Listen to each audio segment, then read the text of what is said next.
Let's go to Senator Rand Paul right there. Senator Paul, you just heard Dan Pfeiffer. It's going to be an awesome race. Are you going to be part of it? I guess that wasn't quite an endorsement from the White House, but we're still working on them. But we actually are working with the White House, and the last time I was with the president, I told him there are some things we can agree on. One is, let's let companies bring money back home, repatriate it, and let's put the tax proceeds into infrastructure. We could double the amount of money in infrastructure if we did that, and that's something we can find an agreement on. I think we should do it next week. There we go. That's one point that Rand Paul and the White House could be agreeing on. We'll see what happens with that. Let's talk about the NSA. We just heard Dan Pfeiffer weigh in on that as well. He says that clemency for Edward Snowden isn't under consideration at all. Should it be?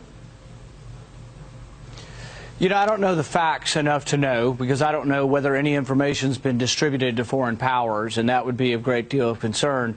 I do know that I'm also concerned, though, that the National Defense Director lied to Congress, and I haven't heard of anybody talking about repercussions for him. I think he seriously damaged our standing in the world. Now we're seen to be spying not only on foreign leaders, but there's an accusation that we spied on the Pope as well. So I think really there are problems, and we've lost a lot of credibility. The only way I think you could start fresh is with somebody new in charge of your intelligence. Somebody new in charge of intelligence. There's also the suggestion from one of the former NSA chiefs, Bobby Inman, General Bobby Inman, in today's New York Times, in an extensive review of the entire NSA program. He says the National Security Agency should get out ahead of all this and put out everything they knew Snowden to have. Do you think that's a good idea? Maybe, but I think the fundamental question about whether or not this is constitutional or not should not be decided by the administration, shouldn't be decided by a secret court, the FISA court. It needs to get into the Supreme Court. So with Senator Wyden and myself, we've introduced a FISA bill that would allow cases like this to be challenged in open court at the Supreme Court, and we should determine once and all whether or not a single warrant can apply to every American. I don't think it does, and I think the Supreme Court will side with us. You know, you've taken some heat from inside for your party for your views on privacy and the Fourth Amendment and the National Security Administration, including from congressmen like Peter King, says people like you are trying to exalt Edward Snowden. And the New York Times reported that one of your potential rivals, Ted Cruz, thinks it could be disqualifying in a presidential run. This was in yesterday's New York Times.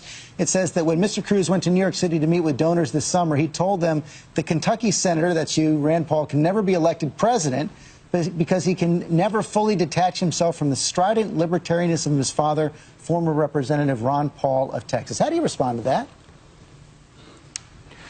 You know, what I would say is it's actually an advantage for me to talk about the right to privacy because, you know, you look at the president's numbers dropping. With young people, they've dropped 20 points in the last 2 months. I think the reason is because he's not protecting their privacy. Young people don't care so much about taxes and regulation, but they've all got a cell phone and they're all on the internet and they do care about their privacy. So do I, and I will defend it and I will correct these policies if I were ever the one to make the decision. And I think that will attract new people to the party, not less people. So you don't think it's disqualifying? What do you think, though, about Senator Cruz? He seems to be catching on. More Republicans now seeing him as a leader in the party than see you as a leader in the party, particularly catching on in Iowa. Do you think he's your chief rival if you choose to run?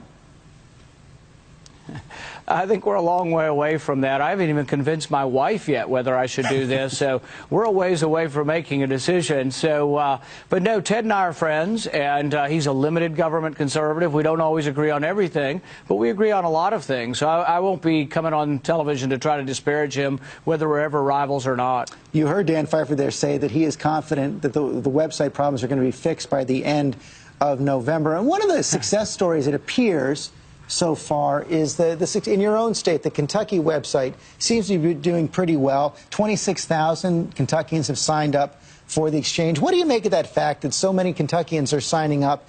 And does that tell you that this program can be a success?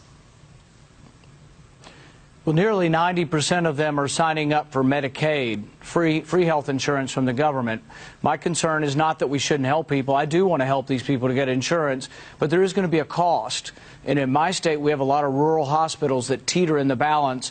My fear is that these hospitals may be bankrupt by overwhelming them with Medicaid patients. Same with doctors. Some may leave the community. Some may discontinue seeing Medicaid patients if they're overwhelmed. So I see the positive, but I also see the negative. And the real problem is we're driving everyone out of the individual market, and there's going to be 4 plans. Where there were once hundreds of plans that you could choose from, there's now 4 government-mandated plans. If your insurance doesn't meet